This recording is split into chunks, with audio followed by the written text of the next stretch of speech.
Hi, my name is Nicole. Welcome to my channel, Travel to Money. In this video, I am going to explain the difference between saving your money in a high-yield savings account and investing your money in a brokerage account. I'll show you the difference in $200, $500, and $1,000 monthly contributions, and I'll show you each of those after 10, 20, 30, and 40 years. I promise the numbers are going to blow your mind. Plus, we'll discuss why it's good to have both a savings account and a brokerage account. If you are new here, I have created this channel to help you learn about how to travel, adventure, and have fun on the road to financial independence. I have traveled the world. I now own 2 houses in Spain, and I'm on a creative journey to financial independence. I believe the road to financial freedom can and should be fun. I hope you'll subscribe and join me on this journey, no matter where you are starting from. Okay, so savings accounts versus brokerage accounts. I wrote a blog on this very topic earlier this week. If you want to read it and follow along with the numbers, make sure you check out the link in the description. Also, if you want to run your own numbers to see exactly how much money you could make by investing, check out the investment calculator that is also linked below. Before I dive in, let me give you that friendly reminder that I am not a financial advisor and you should always do your own research before investing. Now let's start by talking about savings accounts. A savings account is a type of deposit account that typically earns interest. You might not even realize this, but you definitely want to find a savings account that gives you one of the better interest rates available. This is especially important if you have a large sum of money in your savings account. The money you deposit into a savings account is meant to be saved, not spent. This is why savings accounts usually have withdrawal limits and monthly fees if you exceed those limits. Savings accounts are FDIC insured, which means your money is backed by the government up to $250,000. Now, when I run the numbers in the examples I'm about to give, I'm looking at a savings account interest rate of 2%, which is very high in comparison to most savings accounts. So I'm basically giving a savings account the benefit of the doubt and making sure that they have every opportunity to show their stuff. Next, let's talk about brokerage accounts. A brokerage account is an account that allows you to buy and sell stocks, bonds, mutual funds, and other investments. For the purpose of today's example, we will assume a 10% interest rate return on a brokerage account.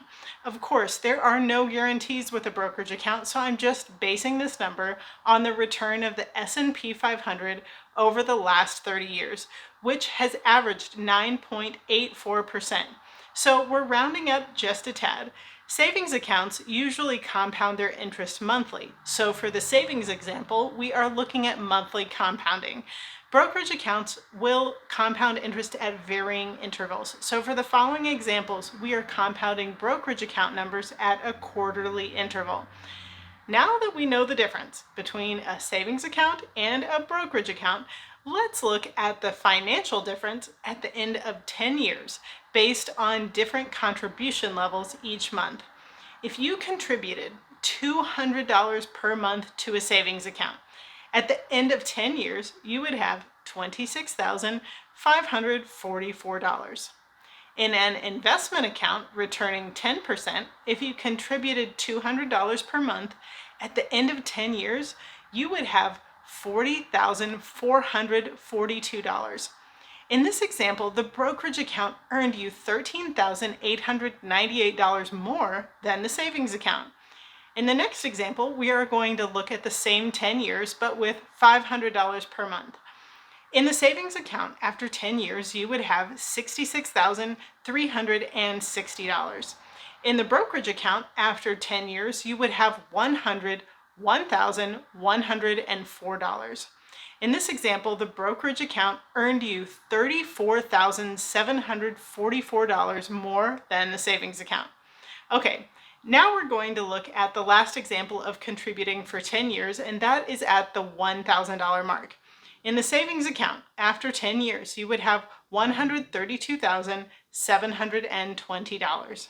In the brokerage account, after 10 years, you would have $202,207. In this example, the brokerage account earned you $69,487 more than the savings account. Starting to see the difference, huh? Okay, now we're going to look at the same contribution levels, but this time after 20 years.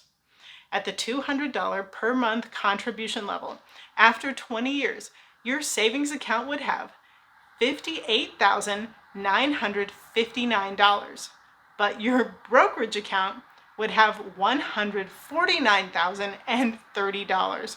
The brokerage account out-earned the savings account by $90,071.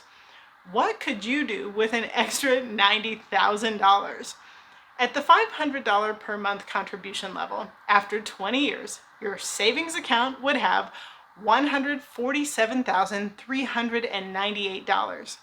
The brokerage account would have $372,574. That is a difference of $225,176. Now let's look at the $1,000 example over a 20-year period. The savings account would have $294,797. The brokerage account would have $745,148.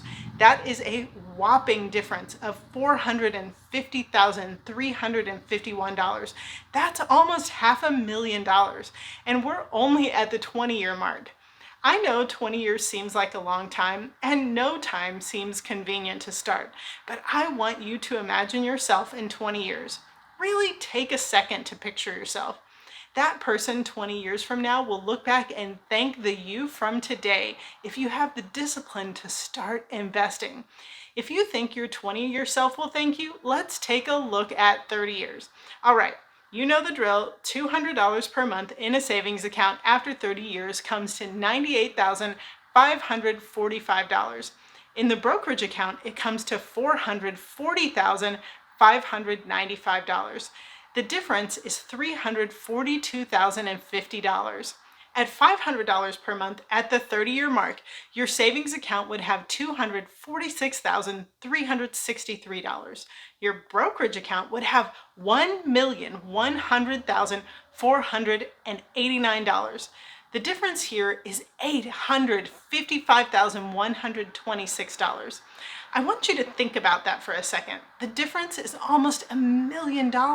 Okay. At the $1,000 monthly contribution, after 30 years, your savings account would record $492,725, but your brokerage account would have $2,202,978.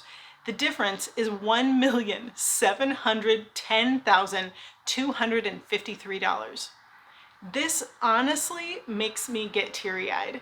It's not just motivating. These numbers are life-changing. This is why it's so important to know how to invest. Okay, now we're going to move on to the last one, the 40-year mark. The numbers will of course be bigger. As always, let's start with the $200 monthly contribution. After 40 years, your savings account would have $146,887. Your brokerage account would have $1,223,469. That is a difference of $1,076,582. I want to pause here for a second and talk about this amount and this number of years. If you're like me and you're in your 40s already, we're at the point where we have to invest bigger chunks because we don't have 40 years of time for the interest to compound. I don't have 40 years of work left in me, but if you're a parent or planning to be one, in addition to your own retirement accounts, I want you to consider investing $200 per month when your child is born. Once they turn 16, have them start to fund it themselves. At 40 years old, they would be a millionaire.